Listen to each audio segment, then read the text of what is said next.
اسلام تلوار سے پھیلا یا پیار سے پھیلا، یہ باتیں تو عام طور پر ہوتی رہتی ہیں، اور یہ بھی بتایا جاتا ہے کہ 712 میں محمد بن قاسم نے سندھ پر حملہ کیا، اور یوں سندھ کو باب الاسلام بھی کہتے ہیں۔ اور پھر اس حملے کے نتیجے میں مسلمان جب یہاں پہ آباد ہوئے تو اسلام پھیلتا چلا گیا، اور پھر ملتان تک اسلام پھیلتا چلا گیا اور اسلام کے فالوورز یہاں تک آ گئے۔ یہ ایک کہانی ہے اور یہ بھی ایک حقیقت ہے، لیکن اس سے بہت عرصہ پہلے اسلام یہاں بر صغیر پاک و ہند میں وارد ہو چکا تھا، اور وہ پیار والا بھی نہیں، اولیاء والا بھی نہیں، بلکہ تاجروں والا، تاجر لوگ پیغام لے کر اسلام کا یہاں پہنچے تھے۔ تو جناب حضرت عمر رضی اللہ تعالیٰ عنہ کے دور میں اسلام کے دایان یہاں پہ بر صغیر میں پہنچنا شروع ہو گئے، اور خاص طور پر جنوبی ہندوستان کے علاقے میں، مالابار کے علاقے میں اسلام سب سے پہلے پہنچا۔ اور کہتے ہیں کہ ہندوستان کی سب سے قدیم مسجد بھی جنوبی ہندوستان میں واقع ہے، اور اس مسجد کی تاریخ بھی کہتے ہیں کہ پہلی 100ویں ہجری کے درمیان کی ہے۔ تو جناب یہ ہے کہانی اسلام کے پھیلاؤ کی، اسلام کے پیغام کے پھیلاؤ کی۔ کہتے ہیں کہ اس میں ایک خاص مثالے کا بھی بڑا کردار تھا، تو اس پہ بات کریں گے۔ میں ہوں رضا کھرل اور آپ دیکھ رہے ہیں روہی نیوز۔ تو جناب واپس جاتے ہیں حضور صلی اللہ علیہ وسلم کے دور میں، کہ جب اسلام کی تبلیغ شروع ہوئی سرزمین عرب پر، اور پھر اسلام پھیلنا شروع ہوا۔ اسی دوران میں تاجروں کے قافلے بھی آنا شروع ہوئے، اور وہ تاجروں کے قافلوں میں وہ قافلے بھی تھے جو ہندوستان کی طرف رواں دواں ہوئے، جدہ سے یا کسی اور علاقے سے۔ جب وہ ہندوستان کے مختلف شہروں تک پہنچے تو ان کے ساتھ ایک نئے مذہب کی خصوصیات بھی گئیں، پیغام بھی گیا، اور وہ پیغام یہاں کے لوگوں نے آڑے ہاتھوں لیا نہیں، بلکہ بہت اچھے طریقے سے لیا اور اسے قبول بھی کیا۔ اور یوں اسلام کے دایان سب سے پہلے برصغیر پاک و ہند میں، جنوبی ہندوستان میں مقیم ہوئے کیسے؟ اور وہ مثالہ کون سا؟ جیسے میں پہلے بات کر چکا ہوں آپ سے، وہ مثالہ تھا جناب کالی مرچ۔ کالی مرچ اس وقت دنیا کی قیمتی ترین کہہ لیں کہ مثالے میں سے ایک تھی، اور اسے حکماء لوگ بھی استعمال کرتے تھے، ادویات میں بھی استعمال ہوتی تھی یہ مرچ۔ تو یہ مرچ کی تجارت ہوتی تھی ہندوستان سے، اور جنوبی ہندوستان اس وقت مرکز تھا، اور سب سے زیادہ پیداوار یہاں پہ ہوتی تھی۔ تو جب تاجر یہاں پہ پہنچے عرب سرزمین سے، تو انہوں نے یہ ساری باتیں حضور صلی اللہ علیہ وسلم کی سیرت طیبہ کے حوالے سے جب بتایا کہ کیسے شخص ہیں اور کس طرح کا ان کا پیغام ہے، اور ان کی وجہ سے عرب سرزمین میں کیا تبدیلیاں آئی ہیں، اور ان تبدیلیوں کے جب اثرات پوری دنیا تک پھیلنا شروع ہوئے، تو یہاں کے باسی یعنی جنوبی ہندوستان کے باسی بھی متاثر ہوئے بغیر نہ رہ سکے، اور پھر وہ حلقہ بگوش اسلام ہو گئے۔ اب بھی ایک مسجد میں نے جیسے پہلے بتایا کہ ہندوستان کے اس علاقے میں موجود ہے، جسے بتایا جاتا ہے کہ یہ مسجد جو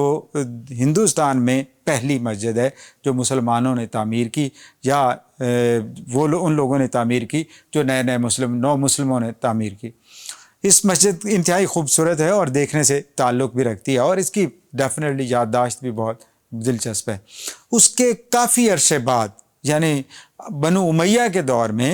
محمد بن قاسم ہندوستان پر حملہ آور ہوئے، اور اس وقت بھی یہی بتایا جاتا ہے کہ یہ ان تاجروں پر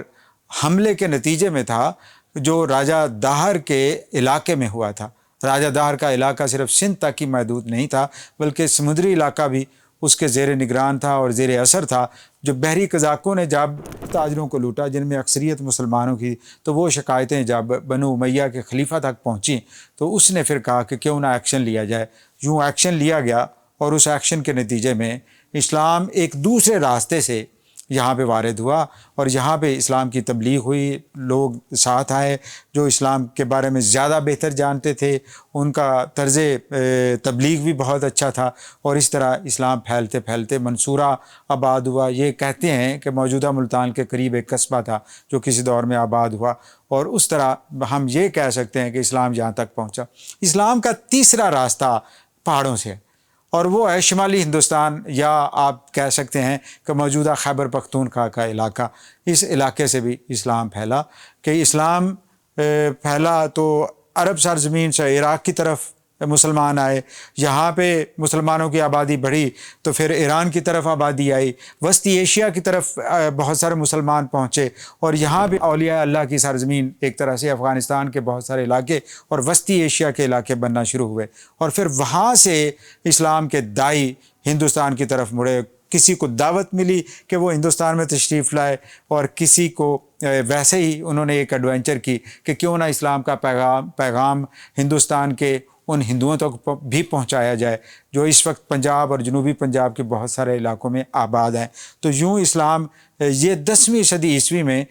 سلطان محمود غزنوی سے پہلے اور بعد میں یہاں تک پہنچا، اور یہاں پہ آ کے اسلام سب سے پہلے کہتے ہیں کہ جنوبی پنجاب میں اچ شریف میں اولیاء اللہ تشریف لائے، جس میں جلال الدین سرخ پوش بھی ہیں، اس کے علاوہ اور بھی بہت سارے اولیاء اللہ، یعنی گیلانی خاندان سے بھی بہت سارے، اس طرح شمسی خاندان سے بھی بہت سارے اولیاء اللہ یہاں پہ تشریف لائے۔ اور آج بھی اگر آپ کا اچ شریف جانے کا اتفاق ہو تو ایک طرح سے وہ ایکچول پیری پور لگتا ہے کہ ہر گلی اور محلے میں کسی نہ کسی ولی اللہ اور کسی نہ کسی بزرگ کی آپ کو قبر، روضہ، مرکز نظر آئے گا، اور آپ اس سے متاثر ہوئے بغیر نہیں رہ سکتے۔ تو ساتھ ہی ملتان میں بھی اس وقت بہت سارے اولیاء آئے، اور ان میں موسیٰ پاک شہید، بنیادی طور پر تو وہ تعلق اچ شریف سے ہی رکھتے ہیں، اچ شریف میں ہی وہ شہید ہوئے، اور پھر وہاں سے ان کی جست خاکی ملتان میں شفٹ کیا گیا۔ اسی طرح اور بھی بہت سارے نظام الدین اولیاء اور شاہ رکن عالم، اور یہ سارے یہاں پہ تشریف لائے، اور یہاں پہ انہوں نے اسلام کا پیغام پھیلایا، اور یہ اسلام کا پیغام پھیلتے پھیلتے وسطی ایشیا تک سے نکلتا ہوا جو پیغام آیا تھا یہاں وسطی پنجاب تک بھی پہنچ گیا۔ اور پھر اسی دور میں یا اس سے کچھ عرصہ پہلے انفیکٹ لاہور میں داتا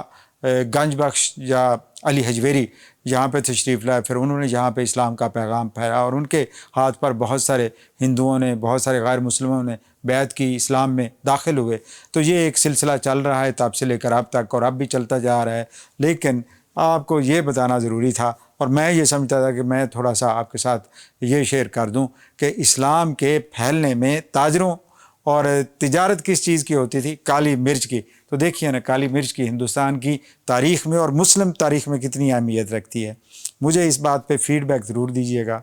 اللہ حافظ۔